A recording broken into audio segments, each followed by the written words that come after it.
remembrance is a particularly significant topic, well renowned, not only within Sufism, but all meditative and religious traditions. In Gnosis, we speak a lot about self-observation. As you've been following the sequence of this course, we've explained many times what self-observation, self-reflection is. We introspect, we look, we gather data about our psychology, our internal states, our external behaviors, but also our psychological behaviors, our instincts, impulses. This act of taking account of oneself has been known in Sufism by the Arabic term muhasabah. It is known as inner accounting. To measure our qualities, it is to perceive from a radical honesty what we possess in abundance and what we lack in depth. When you practice self-observation, you as a consciousness, an essence, must separate and observe the three brains. We examine our intellect, our emotions, our impulses. These are the three spheres of thought, feeling, and action. But as we've explained many times, consciousness is not thought. It is the perceiver of thought. Consciousness is not emotions. It is the perceiver of emotions. Likewise, the consciousness is not impulse. It is the perceiver of impulse. We have to learn from practical facts how the consciousness functions and malfunctions within our daily state. When our consciousness is not conditioned, when we are acting upon the free essence, we learn to perceive without I, a sense of me, myself, what I want, what I crave, what I hate, what I desire. Unfortunately, for most of humanity, thought, feeling, and instinct is all we know. In fact, we really worship selfishness in this culture, not only in the East, but in the West, everywhere.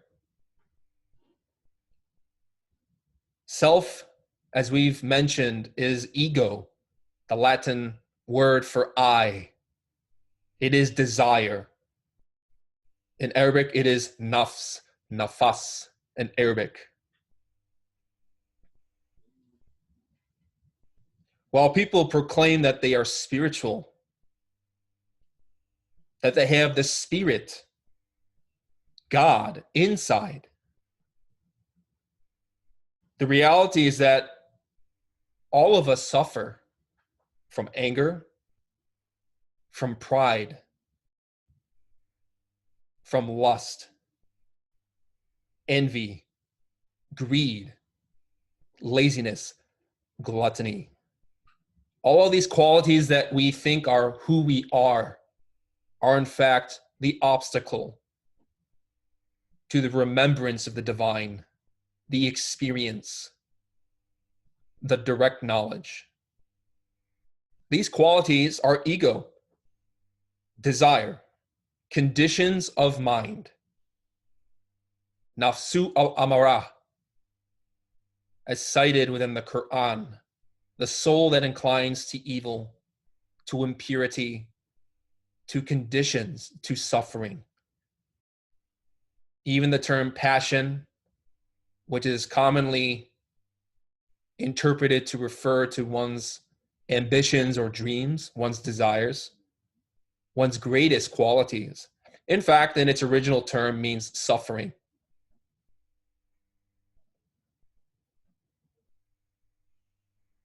Why do we talk so much about ego?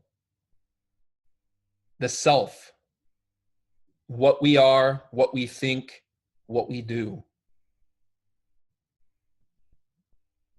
This is because divinity, the being, cannot mix with the ego.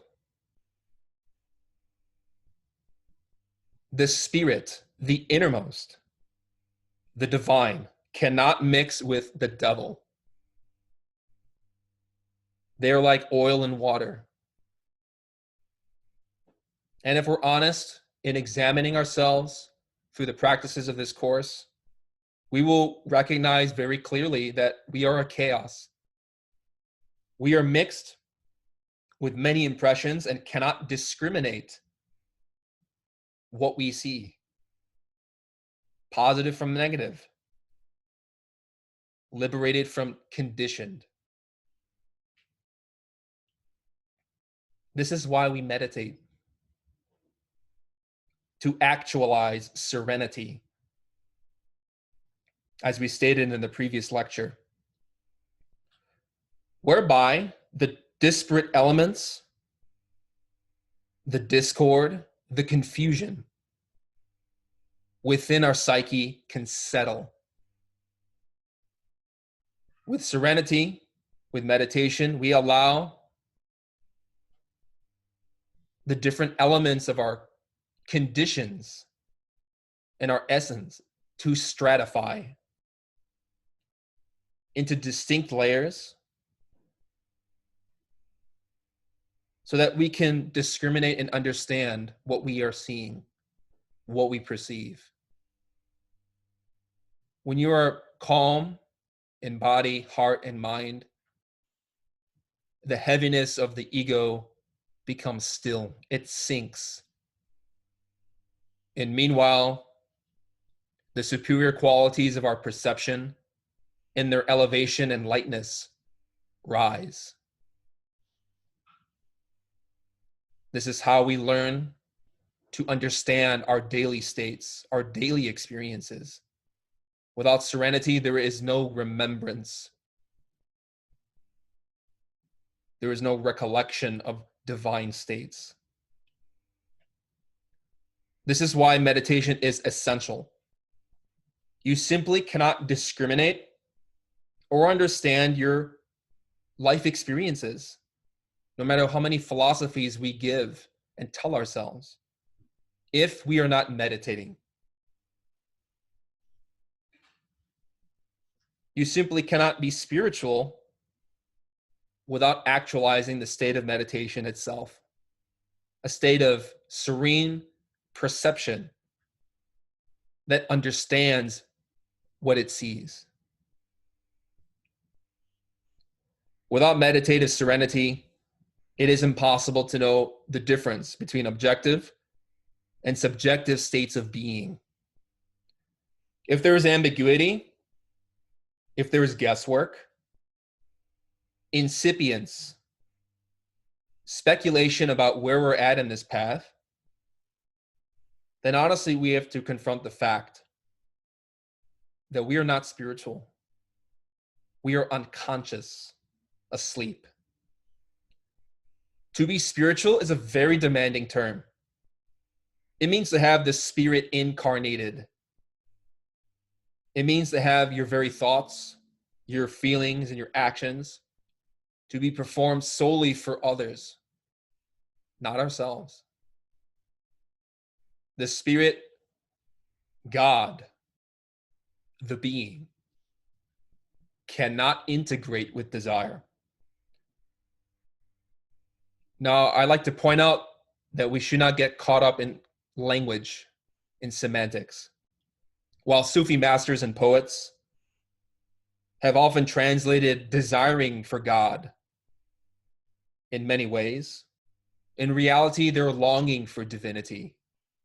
They are aspiring, because to crave and desire within strict esoteric language is to be attached, to be egotistical, to be in a cage. We always ask a very fundamental question when we examine ourselves, when we begin these studies. What is our level of being? Who are we? Where are we going? Where have we come from? Why do we exist? Why do we behave in specific ways in certain events? If we're honest with ourselves, we will all perceive that we really do not know God, because our thoughts, our feelings, and our actions are selfish. People don't discriminate their own psychology. They attribute many divine qualities to conditions of mind. And this is 100% negative and false. Because the reality is that if we have even a hair's width of a selfish desire, it means that the spirit is not there. God cannot enter your room, your consciousness, when you have no light. When you don't clearly see without a self. Even when sometimes we might perform a beneficial action, a selfless action, our pride takes relish in it. We give to somebody and then we feel, I am such a good person. That means our deed is corrupt, no matter how noble and honorable our thoughts. Therefore, we don't have the spirit inside. The spirit is God. It is not ego. It is not I. It is not the self we believe we are. This is why Jesus stated in the book of Matthew, chapter 6, verse 3, in relation to giving selflessly. But when you give to the needy, do not let your left hand know what your right hand is doing. For those of you who've studied Kabbalah very extensively, understand that the left-hand path is precisely the path of those who follow desire, ego, conditions, nafs. The right-hand path, as mentioned in the Quran, is followed by the great Sufi masters, the meditators, those who really work to eliminate everything that is false in themselves. Rather than knowing charity, compassion, selflessness, altruism, philanthropy, kindness. Instead, what we know and worship and idolize in this society is hatred, adultery, violence, sarcasm, manipulation, lies, and crime. These states are readily accessible to us because that is predominantly what we are. We are conditioned by all of these factors, all these diseases that in a fever of delirium, this society worships as a god. Simply look at our television shows, our sitcoms, our comedies. We are perverse. In Gnosis, we speak a lot about self-remembrance, to remember the divine self, the spirit. But what does self really mean? What does it even mean to remember something? And this is the confusion that has led many people into the abyss. They don't know the difference between heavenly and negative states. This is why the Quran repeats many times how the infidels, the disbelievers, the black magicians are a people who don't know. They don't discriminate. They don't understand. The faculty of recollection means to bring something to our mind, to have a memory of a person, place, object, or idea. It could also be an image of an experience we recall within the screen of our imagination, our perception. Imagination, as we've explained before, is the capacity to perceive. It is visualization, to perceive non-physical imagery. As we mentioned, if somebody tells you to imagine an apple or what you ate for breakfast, you see a picture in your mind. It just arises naturally. Or somebody asks you to remember how you got here, wherever you're at. How did you get home? You can see it. That sense is atrophied in most people. But when it's developed through meditative science, that process and depth, the lucidity, the clarity, the color, the vibrancy of our imagination expands, becomes deeper.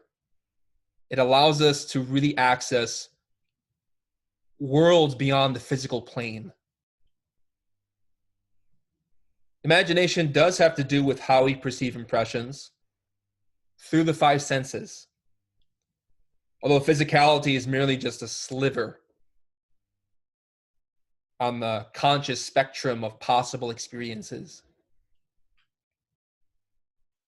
In reality,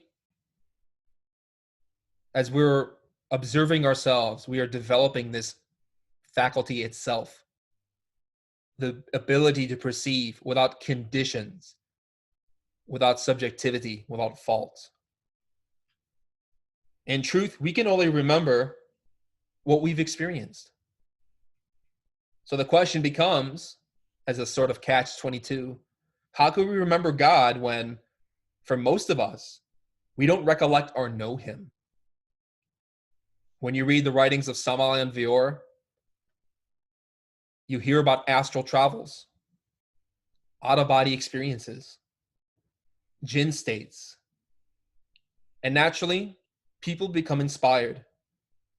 We are filled with longing, aspiration, and inquietudes.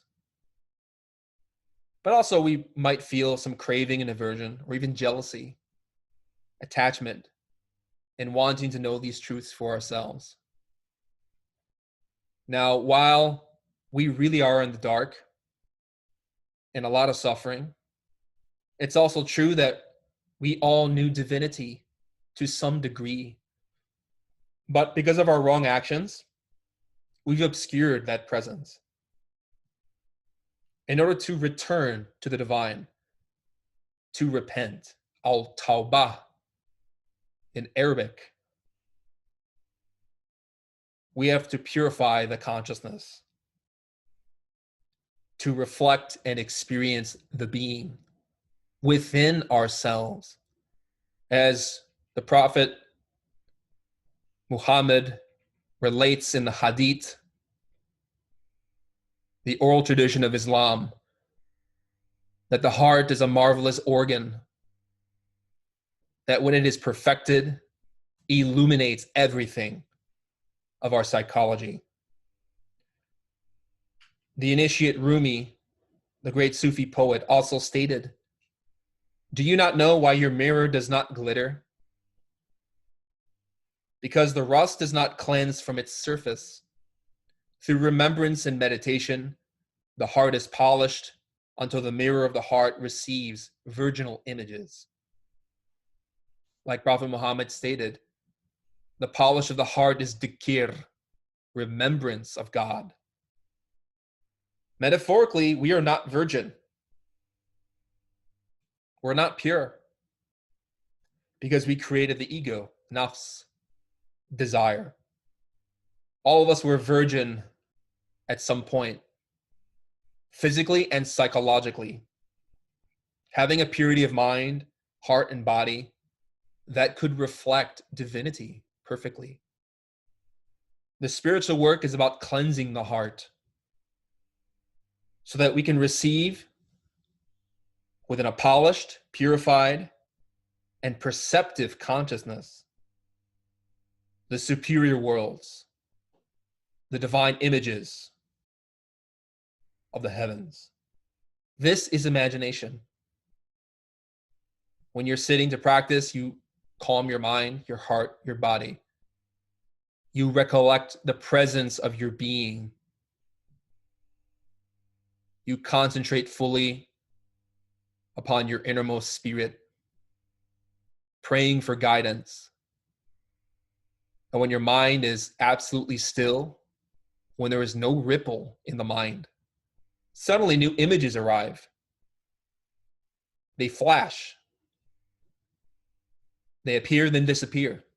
And sometimes they even prolong themselves into profound experiences within the astral plane. When the consciousness is active and the mind is receptive, we perceive the heavenly dimensions. And therefore, if you want to experience those states, you have to cleanse your heart, purify it, sharpen it with specific techniques, as we will explain. There are many people who are very morbid, who write to us who are despondent that they don't know God.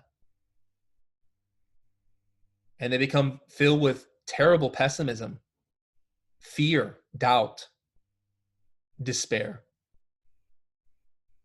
The reality is that while we may be ignorant of divinity, maybe we never had those experiences that I mentioned. The truth is that divinity is here and now. We just don't recognize it. And therefore, to continue in ignorance is a choice. God is with us. All the initiates state this fact. As stated in the Quran, Surah 50, verse 16. And indeed, we have created man, and we know whatever thoughts his inner self develops, and we are closer to him than his jugular vein. God is with us. But because we have attachments, we have cravings, aversions, hatred, etc., we don't perceive him.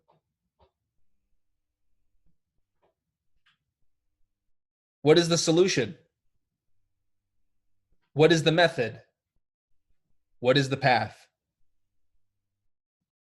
It is to comprehend your defects, because the door to remembrance is found in recognizing the superior states of the soul when we separate from desire. There are many proverbs and teachings within Sufism that illuminate this point. As commonly stated amongst Sufi initiates, he who knows himself knows his Lord. Or one of my favorite sayings of Dual Nun al-Misri, the key to success in worship lies in meditative reflection, fikrat. Whoever persists in such reflection in the heart will behold the invisible realm in the spirit. Whoever contemplates God through keeping watch over the thoughts which pass through his heart will be exalted by God in all of his outward deeds. Rumi also said, do not seek for love. We have to remove the barriers of its expression. And as we remember the qualities of divinity, which are love, compassion, altruism, faith, we really walk the path. This is why Rumi stated, remembrance makes people desire the journey. It makes them into travelers. What is sweeter than the remembrance of the friend? Hey, do not sit idle like this. Invoke. When we do experience superior qualities, states of being, the divine, we recognize a conscious flavor, a sweetness that permeates all of our experiences and inspires us towards virtuous action. It is genuine freedom. So what is remembrance? The Arabic term is dhikr. It is not only a state of being, but it is a practice for the realization of God. While it can be difficult to access and sustain, remembrance is a fundamental aspect of the path. Without it, you simply cannot understand any practice within the Gnostic tradition, within the Sufi tradition, within all religions. Once we've accessed and recognized what it means to be conscious, to be vibrant, to be aware, to have an alert cognitive attention, a virtuous attention, the work becomes to maintain that state continually. It is a state of vigilance, of superior states, superior qualities that only you can taste. Certain actions produce harmony. Certain behaviors produce suffering. You have to observe this in yourself. And when you consciously choose not to follow the ego, you are remembering God. Without that constant struggle, that striving, that holy war, we cannot remember the divine. We cannot return to him. As stated by Al-Qushayri in his Principles of Sufism, dhikr, the practice of remembering God, is a strong pillar in the way of the truth. Indeed, it is the mainstay of this way. No one attains to God except through continuous remembrance. These are superlative conscious states of the being, superior levels of being. We mentioned many times, such as in the writings of Samal and Vior, how a superior level of being always awaits us in this moment. At the intersection of the horizontal beam of life, the line of existence, with the vertical path of the being. Whether we experience higher states depends on what we do, how we act, how we behave, not only physically, but internally, to the different ordeals and circumstances of our life.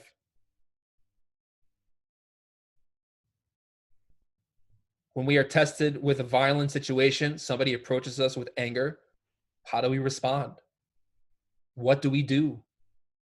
What do we choose? Do we remember compassion, or do we forget? Moments of great trial and crisis are the best moments for developing remembrance. And it is precisely the least disturbing moments of life, the most tranquil, that are the least favorable for our work. And because we have to face very difficult ordeals, we have many exercises in this tradition.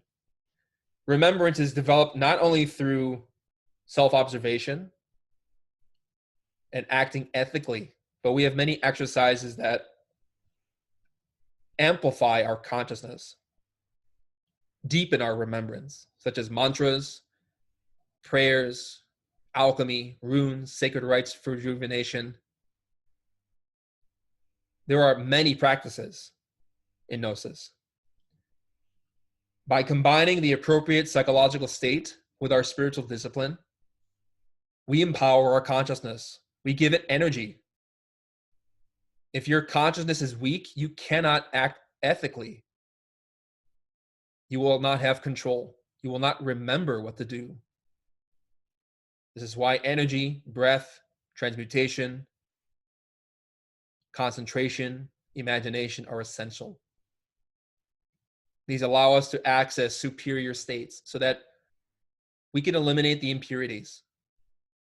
We can remember what to do when we are tested. As the Sufis state, there are two kinds of remembrance, that of the tongue and that of the heart. By means of the tongue's remembrance, the servant reaches constant remembrance of the heart. Its object and result is remembrance of the heart. If the servant becomes one who remembers both with his tongue and with his heart, the state of his spiritual search is described as perfect. So mantras help to invoke divine energy. They are like a smartphone. You notice in this society that We basically have a whole world of information in our hand with a smartphone. We can access data and knowledge that was once impossible for people to get without great struggle. Our ways of communicating with divinity is like this. You might have a dream, even in the astral plane, of talking on your phone to your parent or your parents. That is a symbol of remembrance, where you are speaking with God and receiving the answer that you need. If your phone is off, if it's broken, it means you've been cut off from remembrance. These are symbols, allegories, parables of the consciousness.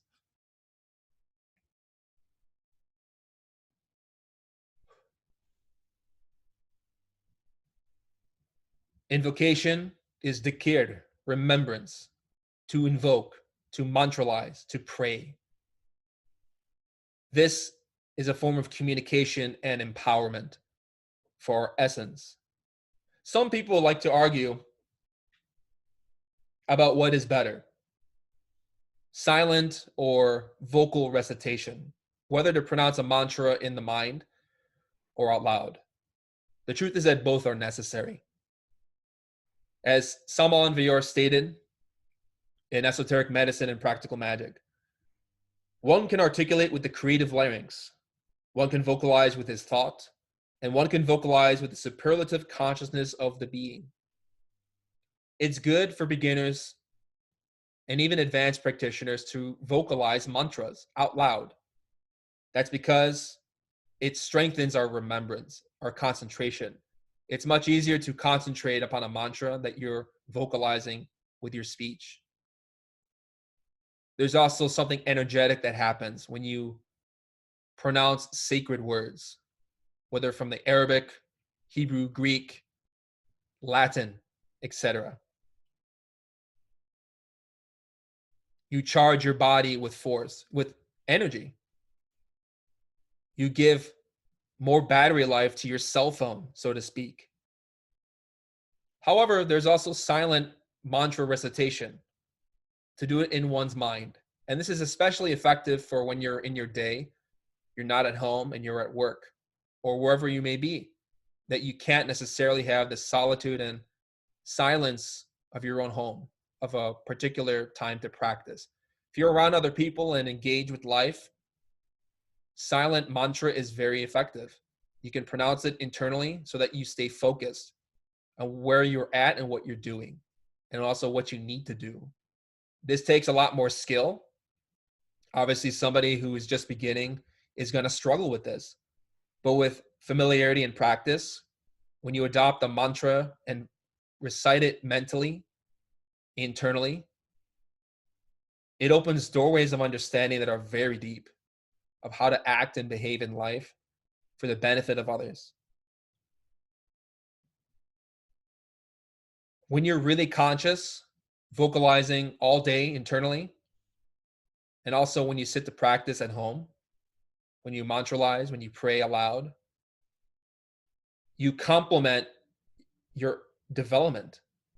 These exercises work from the inside out and the outside in, internally and vocally. Some mantras can be whispered, especially as you're practicing dream yoga. You're falling asleep at night and you're vocalizing aloud a mantra to help you astral project. And as you're falling asleep, you whisper those sounds until reciting them mentally. And with enough concentration and practice, you can fall asleep physically and enter the superior worlds with lucidity. So there are different purposes for invocation. We advise that you work with both. In Islam, Muslims pray 5 times a day. This is known as salat. These are the canonical prayers established by Prophet Muhammad after his miraculous ascension, al-Miraj, the night journey, as cited within the Quran. and the Hadith. He spoke with his inner being and received the commandment of how to teach remembrance to his disciples within the Muslim community.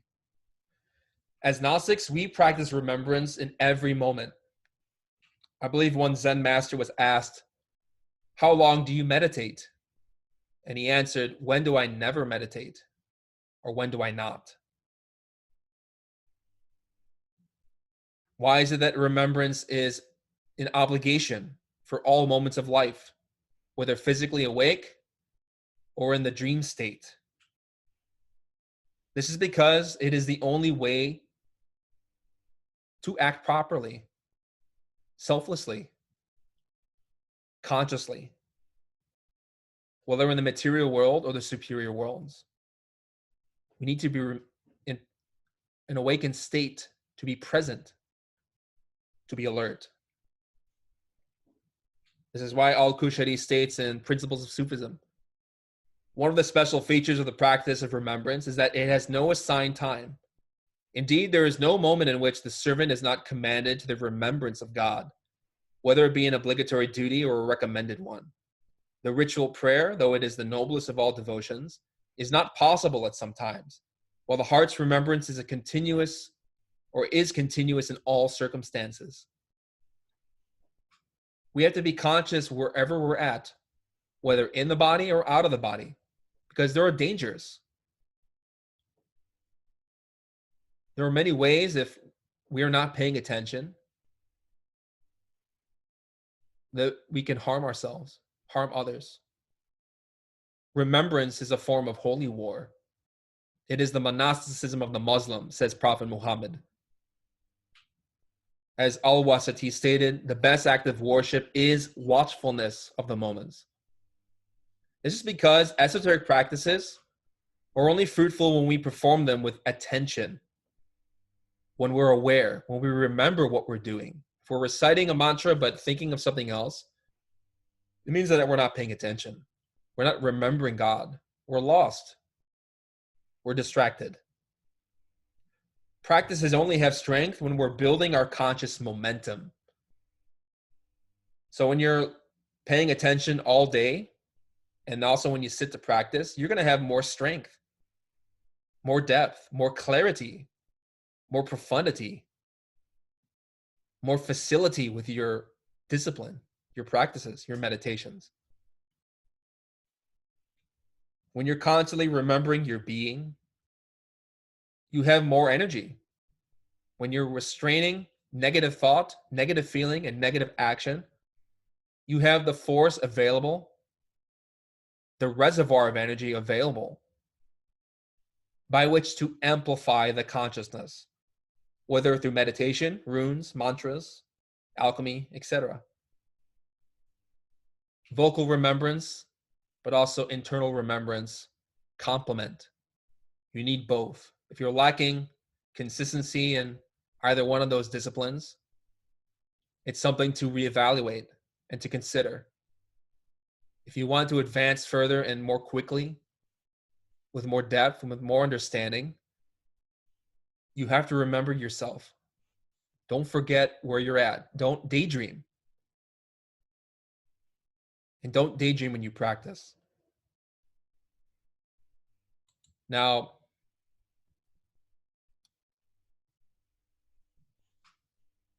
people often look to life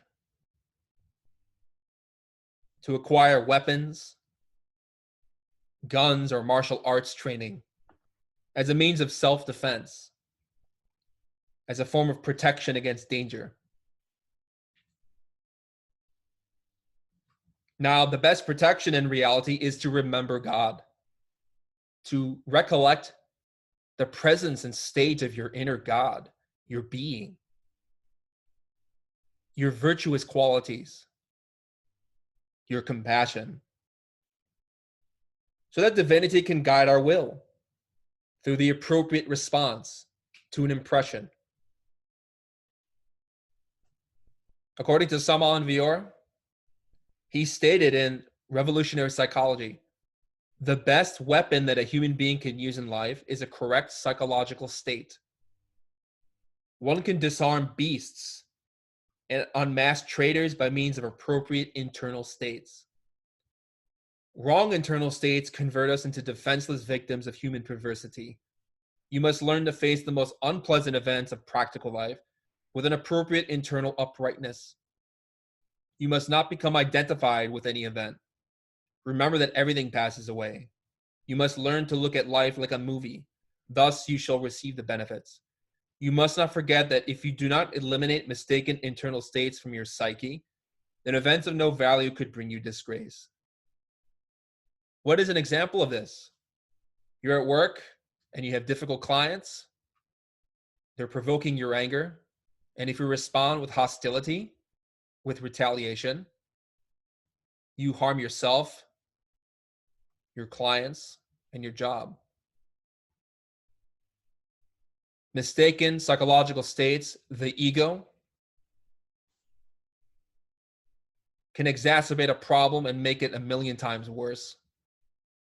Instead, learning to respond with kindness, with compassion, with insight, we can disarm a situation.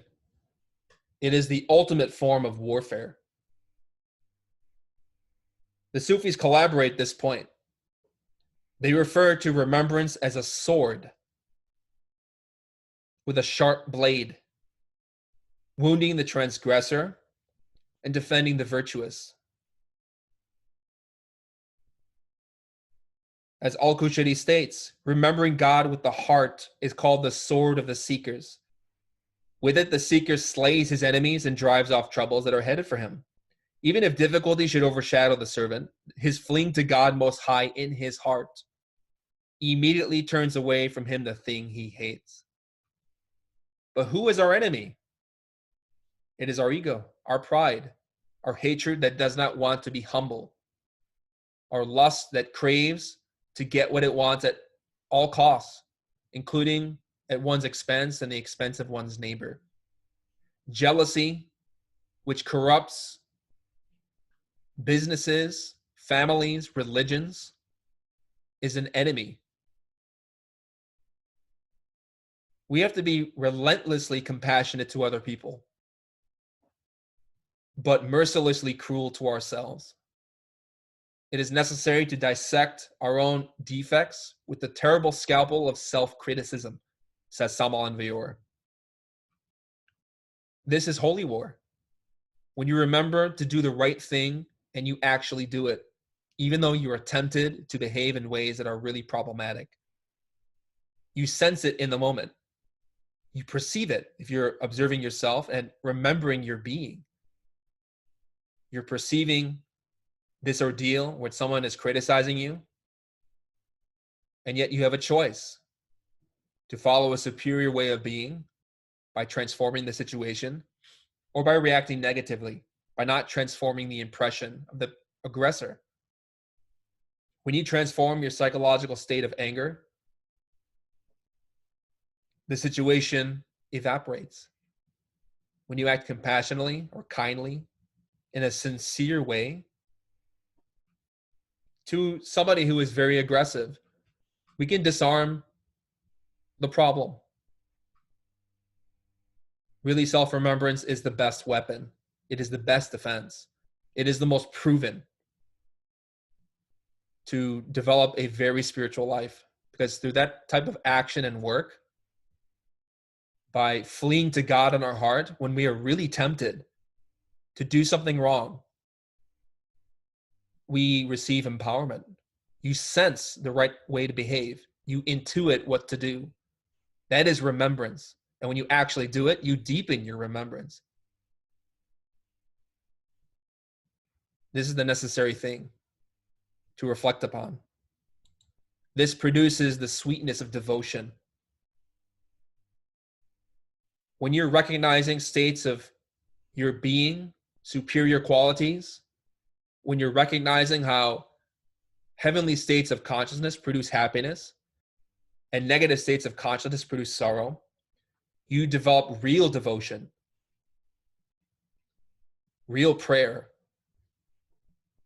But how do we recognize this state of self-remembrance? These are distinct psychological qualities, like tasting water from wine. You know them from experience, from repeated, recurring facts. Virtuous action, selflessness, is a form of lightness. There's no density there. When you act compassionately or with conscious love for somebody, you feel a type of freedom when it's genuine. You simply do it out of love.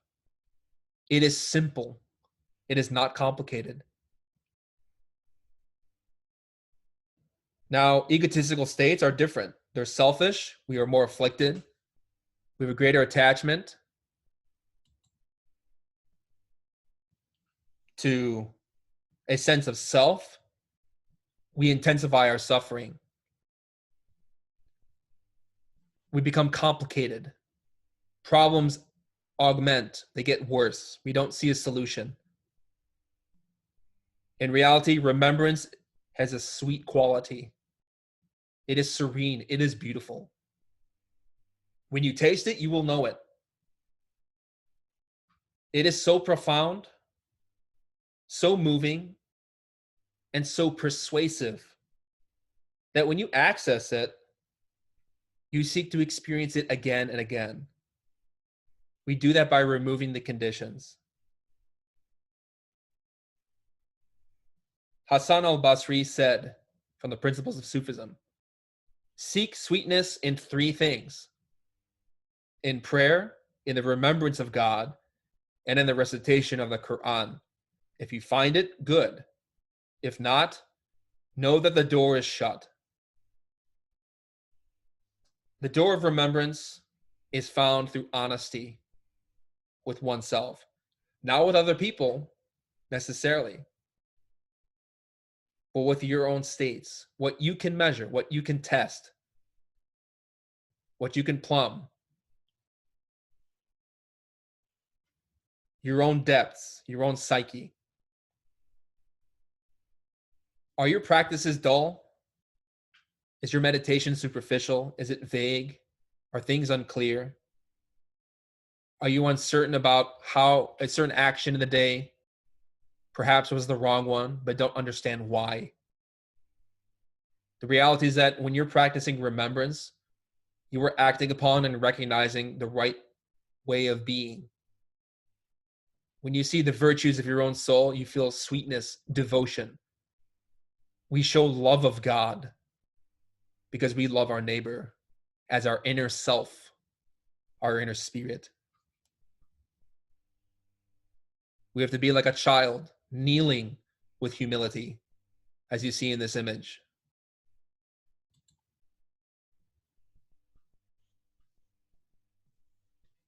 But we can't be humble if we're not honest that we are arrogant, that we're proud. When you recognize and remember those states of how your virtuous qualities are very far and different from desire, you practice devotedly, with great zeal, with a sense of industry and diligence. When you remember these virtuous qualities, divinity, as we said, augments and deepens our state. We get help. We become inspired. We receive an influx of force that is very dynamic. We receive energy, aspiration, inspiration, profound knowledge about what to do, even in circumstances that are very confusing or morally ambiguous, ambivalent. When we approach God in remembrance, when we seek divinity earnestly, divinity approaches us. Divinity meets us and guides our efforts. This is an infallible law.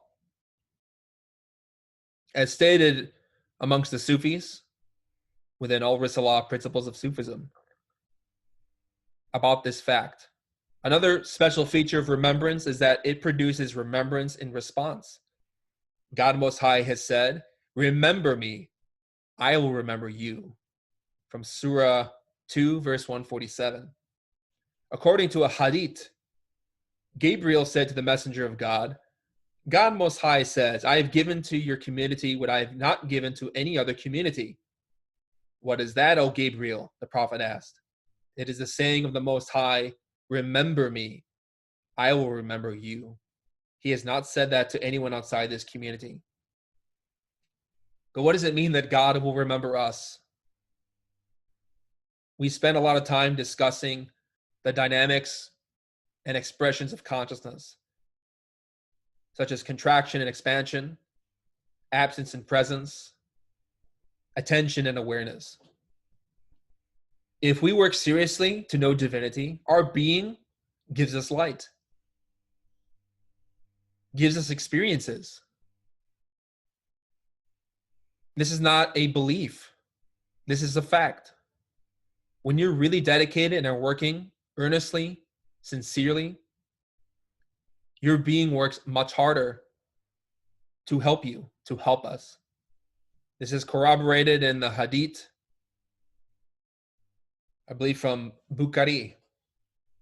Allah says, I am just as my slave thinks I am, and I am with him if he remembers me. If he remembers me in himself, I too remember him in myself. And if he remembers me in a group of people, I remember him in a group that is better than them. And if he comes one span nearer to me, I go 1 cubit nearer to him.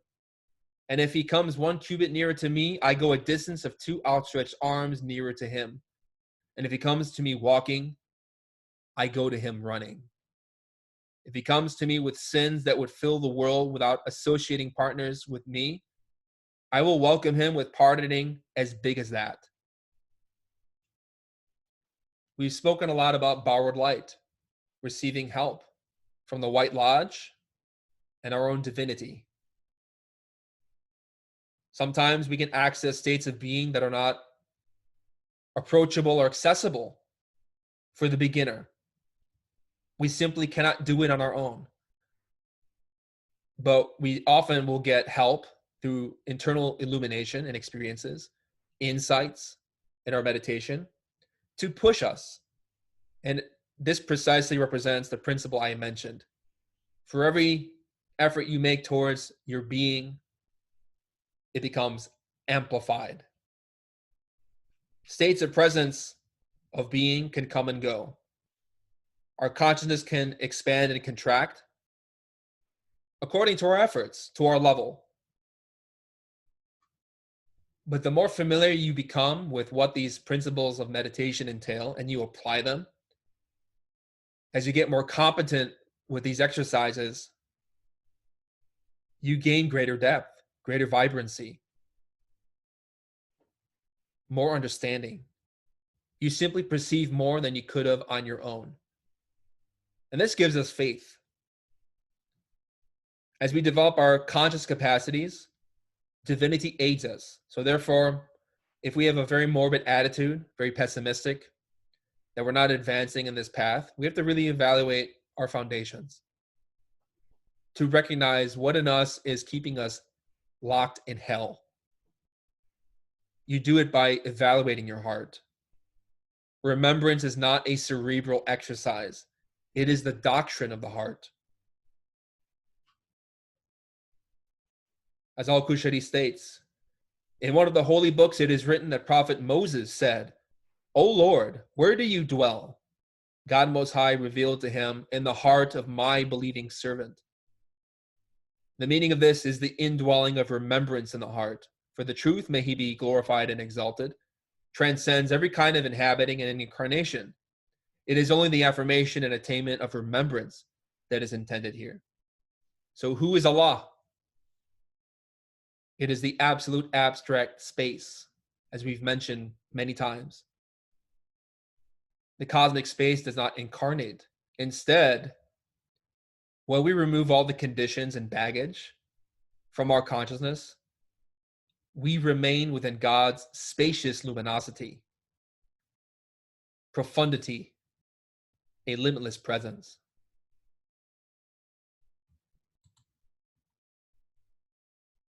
But let us examine what the forms of remembrance are. how they express, how they develop, how we can approach them. Remembrance emerges when we reflect upon ourselves in meditation. This is fikrat, serene perception.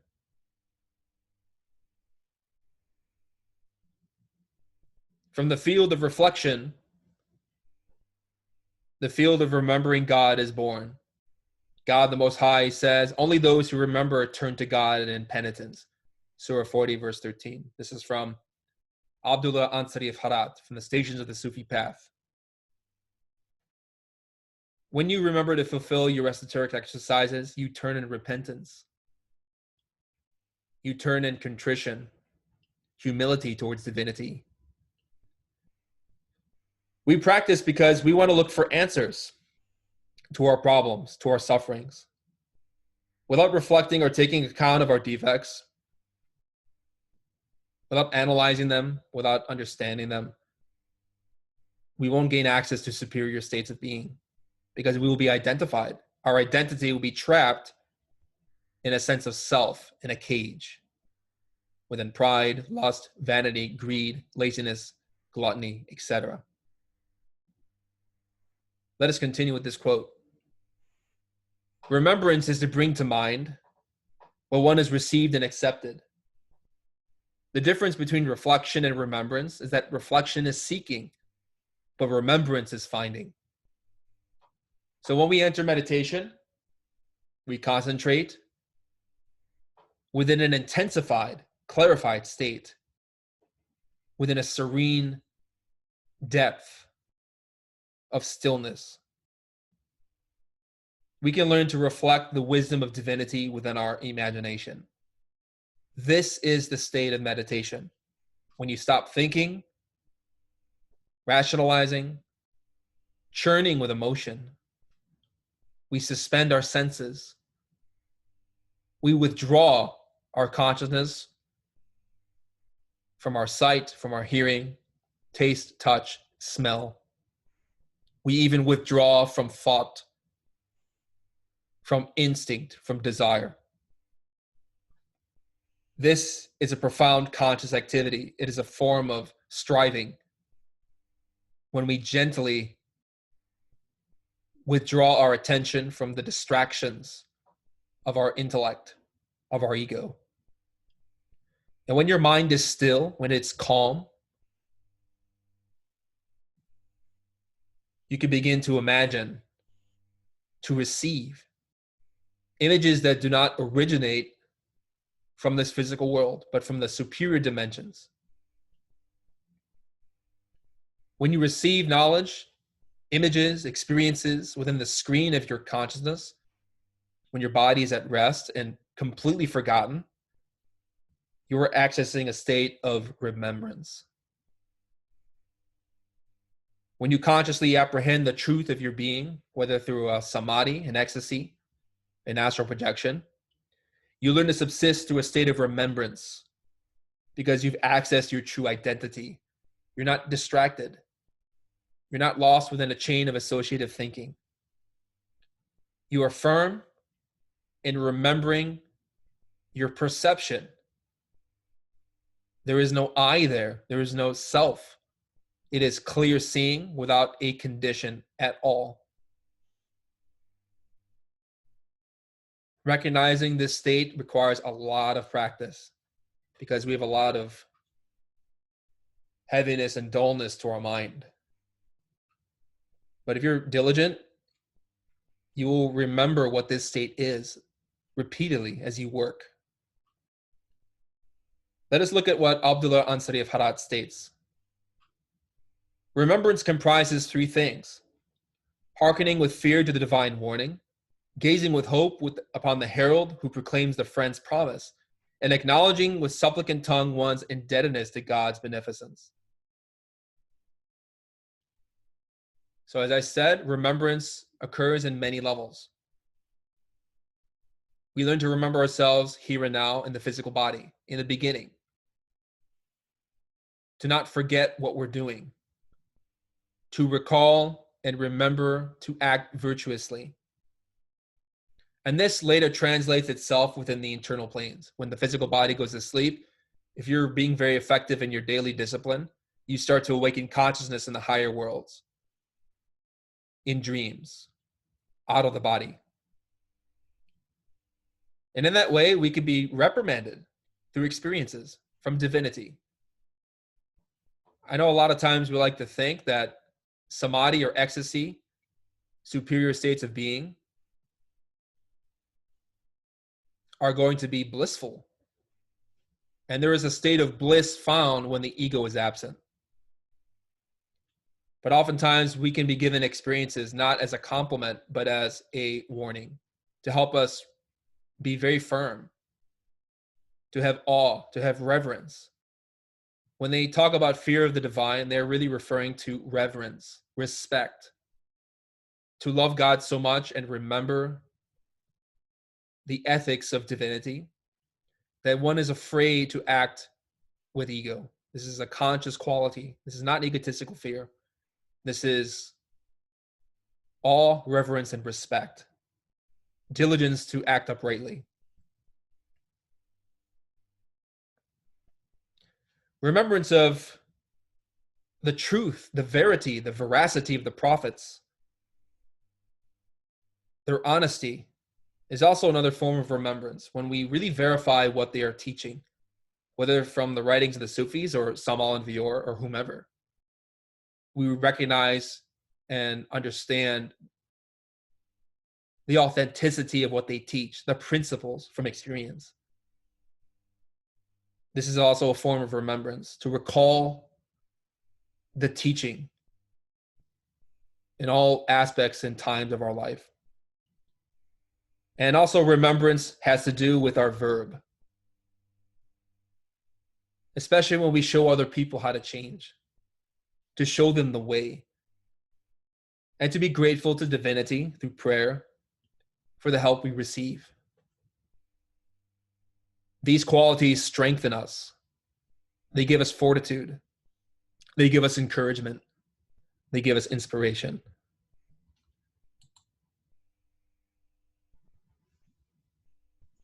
Let us examine a few more quotes from the stations of the Sufi path in terms of what this dynamic looks like in a more focused detail.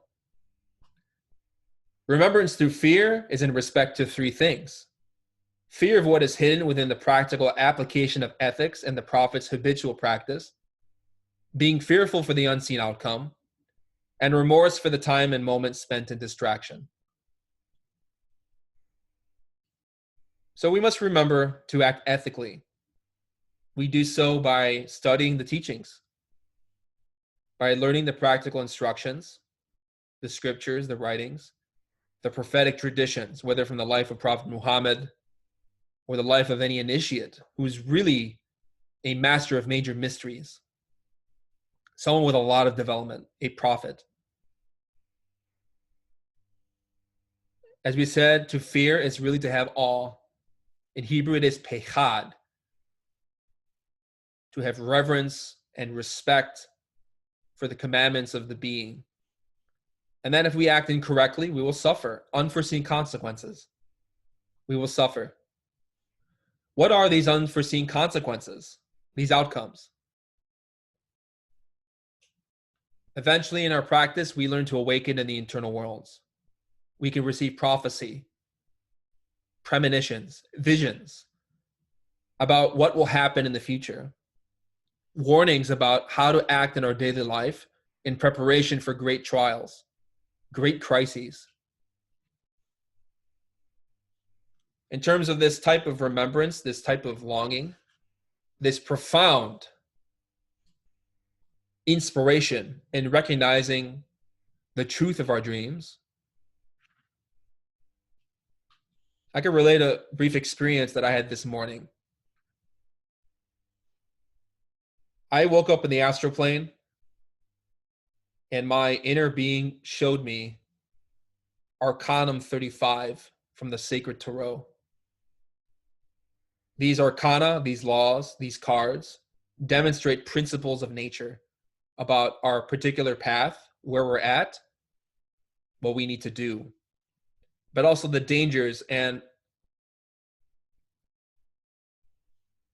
the inevitability, the prophecy of what's to come, what must happen. These are laws of nature, laws of being, laws of divinity. Arcanum 35 is grief. I had that experience, and later this day I found out from my father, physical father, that I had a relative who just died in a very terrible way. And so obviously I was very struck, very wounded. I still am. But also I was very shocked. I was really sparked into remembrance of that experience, that my being was warning me, was showing me what was going to happen, but I didn't know until obviously the facts presented themselves. What's interesting is that each of these sacred arcana, whether major or minor, they have forecasting elements and a transcendental axiom that teaches a profound truth about a given circumstance of life. The transcendental axiom of grief states, that which is now comes from that which has been, and that or what has been is what shall be now. Forecasting element. As an element of prediction, it promises alarms, consternations, melancholies, sadness, obstacles, unexpected events.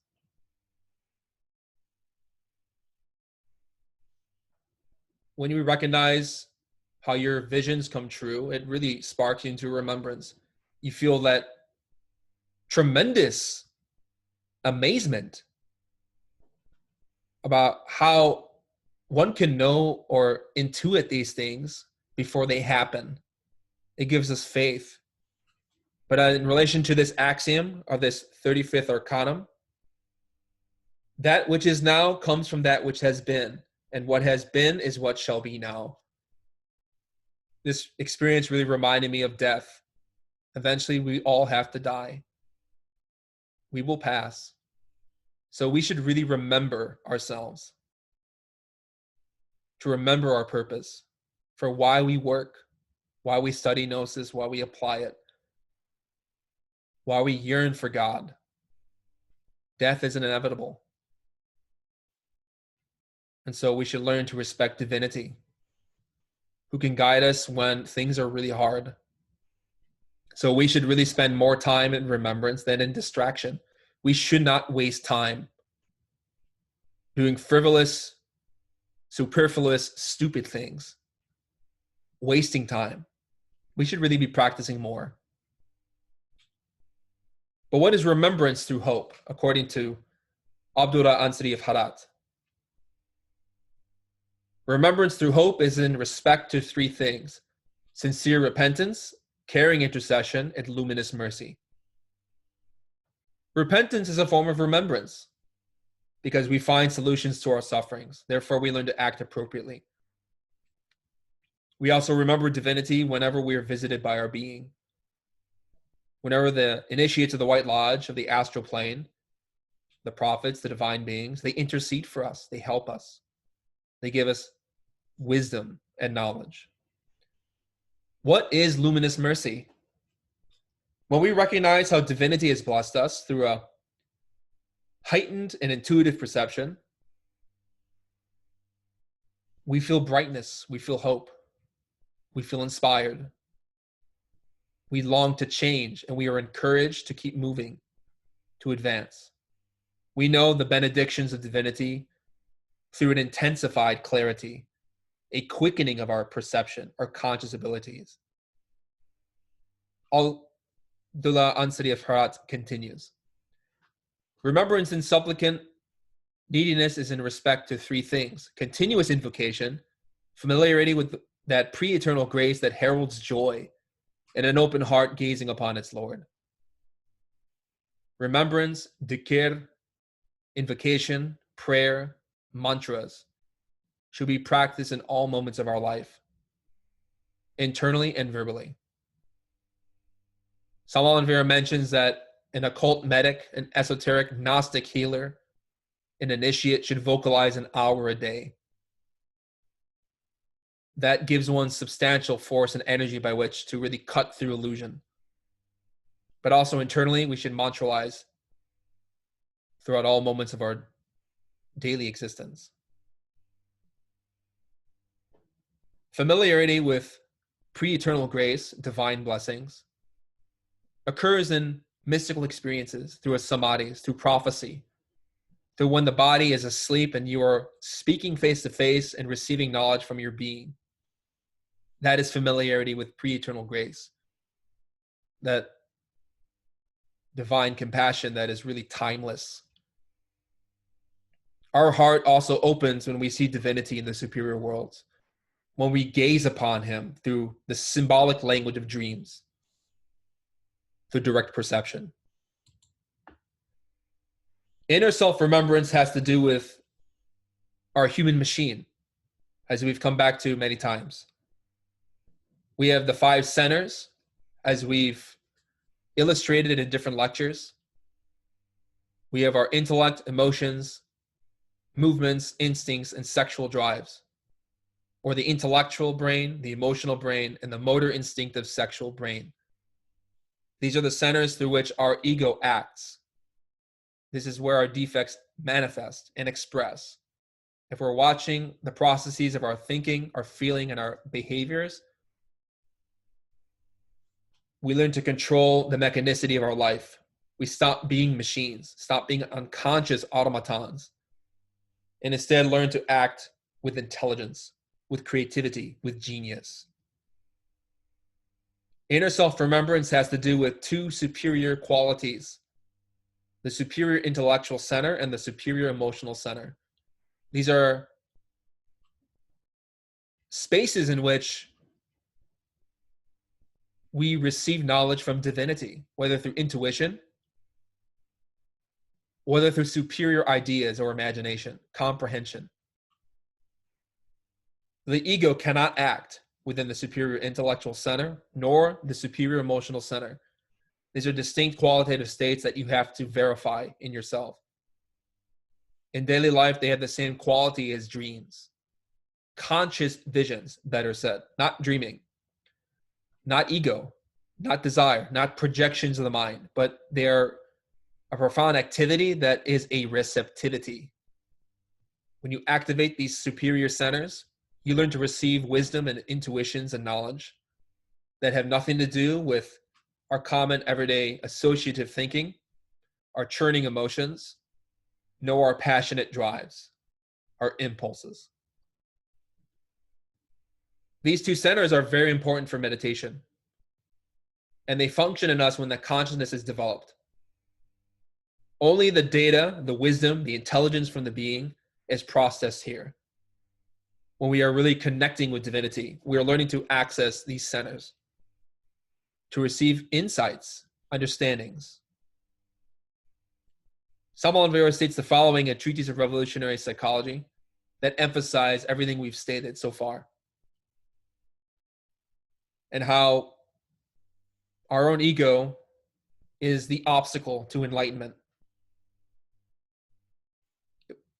And also, if we are going to achieve illumination, we have to remember our being. It can come to pass that we are incorrectly related with ourselves. Accordingly, we suffer deeply due to a lack of inner enlightenment. Obviously, if the lamp of our room is not connected to the electrical installation, our room will be in darkness. Therefore, those who suffer from a lack of inner illumination must connect their mind with the superior centers of the being, of their being. During times of rigorous temptations, discouragement, and desolation, one must appeal to the intimate remembering of the self. When you remember God, you don't suffer as much. And even with enough training, you don't suffer at all. You endure patiently the trials and tribulations of life because you have light inside, cognizance, humility, joy. In terms of this course, we've been giving some practices, some general recommendations for you to fulfill. For this lecture and practice, we want to continue developing our self-observation or inner accounting, which is muhasabah in Arabic. We do so from moment to moment. To facilitate mindfulness, which means to maintain continuity of attention, remembrance, we mentally recite a mantra throughout the day, instant by instant.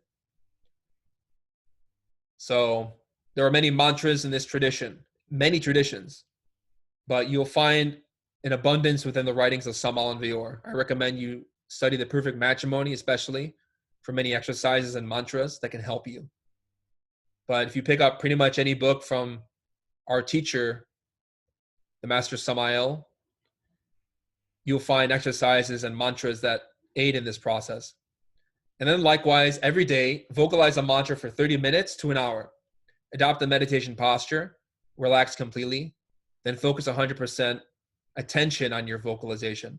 When you're mantralizing, you should sing. Let the sacred sounds vibrate in your consciousness, in your body, in your glands. Let your attention swim within the energies of the mantra, within the ocean of that force. Saturate all aspects of your being with the vibrations. And if you're working on a particular mantra that obviously will work with the different chakras of the body, focus on those centers. You can even visualize and imagine energy accumulating in the spaces where your mantras are affecting, whether the chakra of the throat, the chakras of the crown and third eye, etc. At this point in time, I'd like to invite you to ask questions. You're free to either type your questions in the chat box or use the raise hand feature in order to ask a question.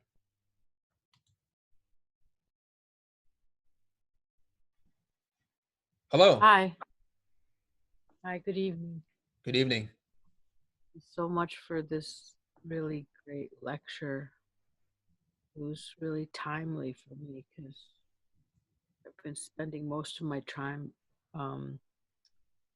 the holy war against, and also trying to observe myself. It's kind of where I'm at, and so it was helpful to hear you speak about it. And one of the things that really was helpful to me is understanding, or just hearing you say, to go to your heart when you're struggling with, well, for me, it's like anger things. I sometimes try to think about them. I don't go to my heart, and I imagine doing that, and I could feel myself relaxing and could feel that unknotting. Like I just kind of was reviewing while you were talking some things that happened today. So that was super helpful. But I know one thing that I'm still struggling to understand in myself how it plays out is some of the way that my emotions are activated and utilize a lot of energy. And last Friday, I ran into a deer for the first time in my life. And it had a baby that was left alone, and the mother died. Not instantly either.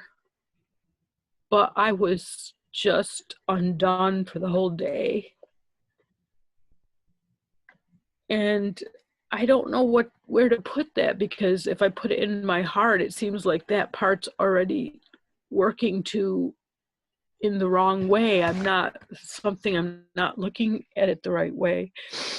And I know that it sapped my whole energy for at least a day, and who knows what in my dreams, and I don't know. But I'm just wondering if there's some way, like, I can understand how when I'm intellectualizing about my anger or trying to think about it mentally, that doesn't help to unravel it. But how do I unravel my emotions? Where do I move that to look at it more clearly? That's a great comment and great question. When we're filled with emotional suffering, a lot of intense pain, very strong emotions, In many cases, it can be good to sit and to pray, to ask our being to help us understand this emotion and this sorrow that we feel. Obviously, when taking another's life, whether intentionally or unintentionally, even if that of an animal, we feel great sorrow, great pain. There are many remedies to help in the process of healing the heart. I know sometimes if your emotional state is strong, it can be very difficult to handle without breaking down. And sometimes even allowing ourselves the space to cry is important. It's not good to repress or to bottle up the emotion, especially if you're filled with a lot of emotional tension and anxiety, a lot of suffering. You neither want to repress it, nor do you want to indulge in it. But at the same time, if you need to let it out and cry, it's good to do that. I recommend working with the magic of the roses, especially, and praying for understanding of the situation, but also recognizing that it was an accident. As terrible as it is, as much suffering it might have inflicted, we have to seek forgiveness of ourselves and also comfort from our being. Your being can give you the solace and peace that you need. The way that you do it is by closing your eyes, relaxing. And of course, when our emotions are churned up, it's very difficult to handle because the emotional center is much quicker than the intellect and even movement. When emotions are volatile, we can struggle to control them. But in a sense, the kind of control we're talking about has nothing to do with pushing it away or hiding it, but also not feeding it. It's important simply to be. When you remember God, you are being in the moment. It doesn't mean that you're not going to experience sorrow, that you're not going to experience pain. Remembrance has to do with when you are consciously examining yourself. And if the reality of your state and emotion is that you're in a lot of sorrow, you have to look at it, but without having to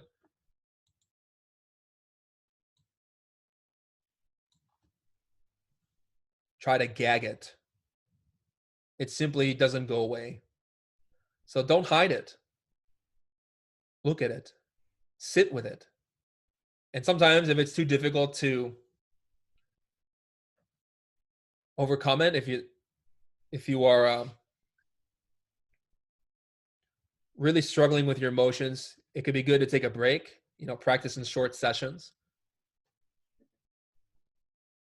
But when you remember your being,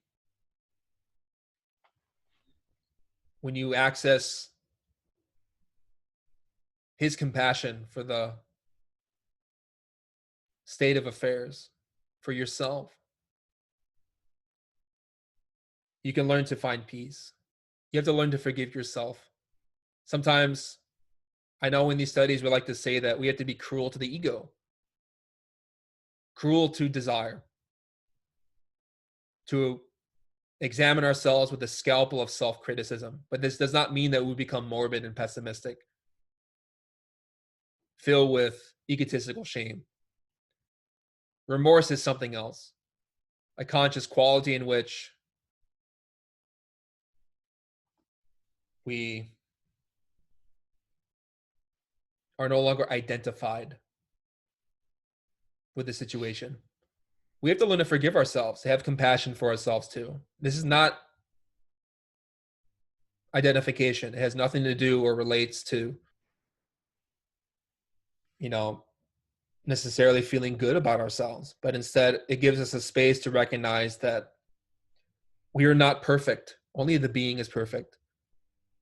And therefore we have to find forgiveness with ourselves for our mistakes. for our errors and to accept the consequences. Obviously, there are ways to work with the souls of nature. And I recommend that if this is something that you really wish to work with, you can pray deeply to your inner being to give you insight and understanding about how to approach the situation. And by relaxing and withdrawing your consciousness from your thoughts, your feelings, and your body, you can begin to intuit and perceive the answer. Obviously, again, if you're filled with a lot of negative emotions, it can be difficult to meditate. That's why sometimes it's good to take a break, relax, and approach the situation when you have more clarity. Reminiscing and ruminating and being morbid doesn't help. Instead, learning to relax, to find calm, to forgive oneself for an error, this opens the doorway to peace. I hope that answers your question. I think it was helpful. Yes, it was. I don't think I ruminated at all, but I think I had a little bit of a intellectual glitch in terms of understanding not wasting my emotional energy, because I don't repress my emotions at all. So I thought expending them in that way was wasting them and not utilizing them in the way that they were intended, to feed my consciousness, in the same way that anger was too. Another thing about it was that I was on my way to work. So in some ways I had to kind of repress myself, even though I still am kind of alone a lot of the time at work. So I got to cry too. But it was just, I was thinking just by having that intense feeling, it was wasting the energy. But I think, and I did do a lot of the things that you said. I mean, I had no choice because it was so painful, and I could only just pray for the deer that it wouldn't suffer and the baby could find its way and to be taken care of. It's all I could do. The solution is to examine your states. Remembrance is a very expansive and profound quality. And even when we remember the presence of our being, it doesn't mean that we're not going to feel some type of affliction or sorrow. But whether or Right. not we are identify with our own shame, our own morbidity or negativity, or sense of self that, is egotistical is one thing. But having compassion is something else, which obviously, in your case, as you're explaining, one feels great love for sentient beings. We have to learn to forgive ourselves and to really send our love and compassion to all of humanity and all of life. May all beings be happy, joyful, and at peace. You can pray this in yourself, in your heart, and mantralize the vowel O, so that that energy saturates your heart and gives you strength by which to obtain serenity and to gain insight about the situation.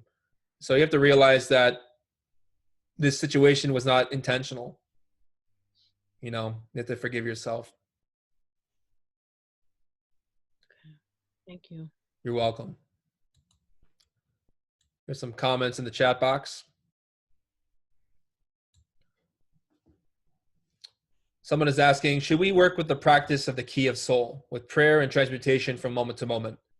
Master Samael says we must live in a state of alert wakefulness and relaxation to awaken. This is a practice we must witness within our experience to see its value. The longer we're able to maintain it, the greater its benefit will become for us. Gnosis is a journey upstream. We need to fight against mechanical habits inside ourselves, which want to fantasize about past and future, like and dislike, accepting and rejecting, and bring us out of reality. We need to fight against our mechanical reactions. We need to remain within reality. So yes, the key of soul is very important for remembrance of ourselves. It's a acrostic that stands for subject, object, location. Subject, as we've been explaining, we are observing our three brains, our thoughts, feelings, and impulses. We're also aware of the objects around us, and likewise our relationship to them. And lastly, location has to do with our awareness, our expansiveness of where we're at, what street we're on, where we're going, where we came from, why we are moving. This has to do with our location. Subject, object, location literally stands for soul, which is really the consciousness, but also the sun, as in the solar force.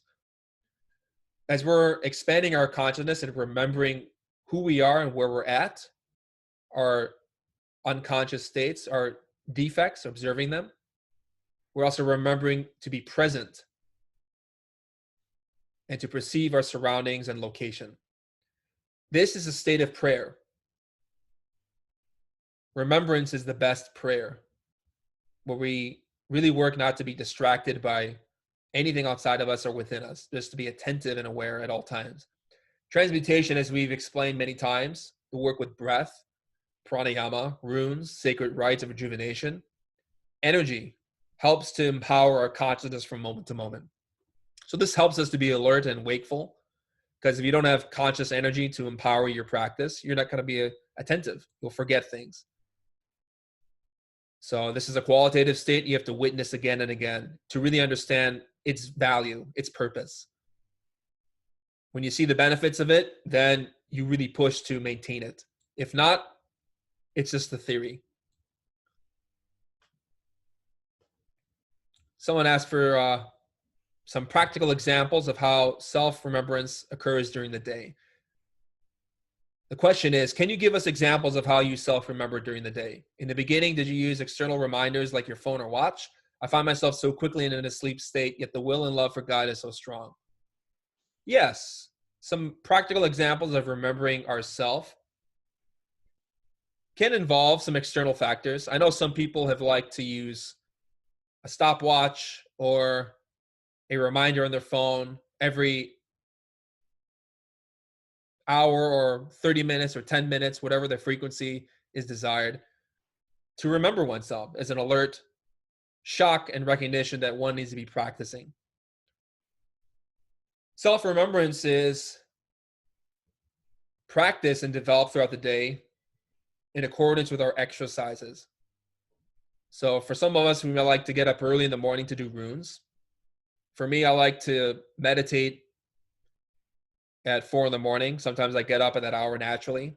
So when I'm awake at that hour and I have energy, I go to my chair, my meditation space in my home, and I do a mantra or I do pranayama. I meditate. I introspect, especially since the energies of the morning hours are very conducive for practice.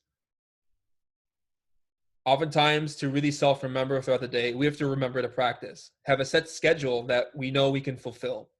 A practical schedule. Something that we determine based on our own needs and our experience.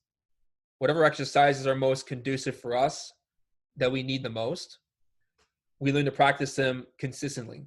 I believe Prophet Muhammad made the statement that divinity does not look so much towards what you say you can do but cannot do, but rather what you say you can do, as little as it may be, and actually doing it. So if you like runes, for example, this is something I like to practice. You may have a set schedule in the morning where you do it for an hour, 30 minutes, 20 minutes, whatever is most conducive for your own development. You have to measure that based on trial and experimentation.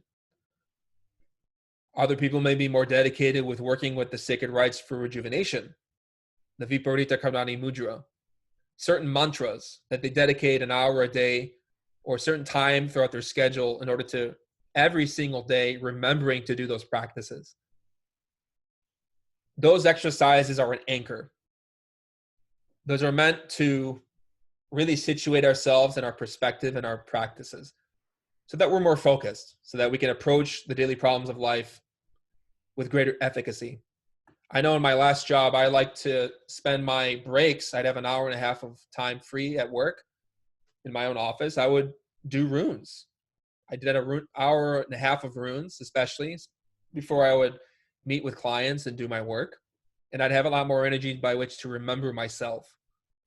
So those exercises are very potent, but we have to remember to do them. If not, then we're not going to remember ourselves. especially. But if you like having an alarm on your phone or watch, that could be useful too. I know some people do that. That's how we really remain consistent. We have another question. Please give an easy explanation of consciousness and the difference between that and the subconsciousness. Please give examples if possible. Yes. When you're conscious, you're aware of the moment. You're not thinking of anything else. You're not distracted by a memory, a daydream, a projection of thought, associative thinking, memories, reminiscences. You could be washing your dishes, but if you're thinking of your fiance or friend, your neighbor, the paper you have to write for school, the job you need to do tomorrow, or what your friend said yesterday, it means that we're not conscious. It means we're subconscious. Subconsciousness has to do with memory, especially. And when you're remembering other things than what you're doing and not really focused on where you're at or what you're perceiving, it means that we're subconscious. We're just beneath the surface of real perception. Another example is when you're on the train or you're taking the L, for example, if you're in Chicago, public transit, you're riding the train, but you're remembering an argument you had with a friend or a coworker, and you're feeling very upset to the point that you're just ruminating in the mud and that you don't hear your stop or where you're supposed to get off. It means that you're subconscious. You're not awake. You're not attentive. That's the main differentiation there. So the more that we learn to overcome that distracted sense of self, we learn to be more present, aware of where we're at, what we're doing, where we are, and more attentive to our internal states. That's when the work can really begin, to work on the causes of our suffering.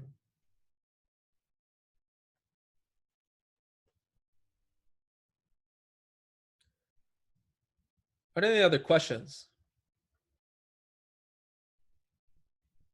You're welcome. If there are no more questions, we will conclude. I thank you all for coming to this lecture. The best form of remembrance is watchfulness of the moments, as we've explained. It's also good to remember divinity by being grateful, having gratitude for our blessings in life. As difficult as any situation might be, even if we get in terrible accidents, we can feel gratitude and love and respect and happiness for the many blessings that we have received. And also to give our love and our kindness and compassion, our understanding towards others, even of animals, all living beings.